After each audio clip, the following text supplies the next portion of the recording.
你睇下呢個最新嘅裝置，大家齊心協力就得㗎啦。睇下佢得㗎啦！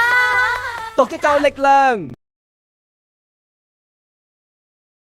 呢個就係最新嘅齒輪結構，哇，真係好特別喎！睇下轉動就順滑啦。你試下，你睇呢個主發條會驅動佢轉，但係佢好似停唔到，會太細。你睇下，係啊，幾好玩嘅。理解與接納就好似呢個拼圖咁。我明白啦。係啊，咁樣先至係最好嘅啦。我哋支持你，多謝你哋，唔使客氣。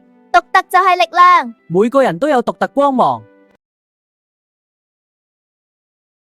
今日係嚟玩啦！阿斯伯格日係慶祝我哋嘅不同。我嘅尋晚係呢個。今日做咩大日子啊？係國際阿斯巴格日嚟嘅。原來咪即係方抱像我咯。好啊，一齊砌高啲啦。等等，我要砌靚啲先。好啊，我幫你。好啦，嚟啦。阿斯伯格日嚟噶。就係要我哋明白每種套你講啦。係啊，真係。我嘅超能力就係呢樣，太病啦，真係好多謝你哋啊！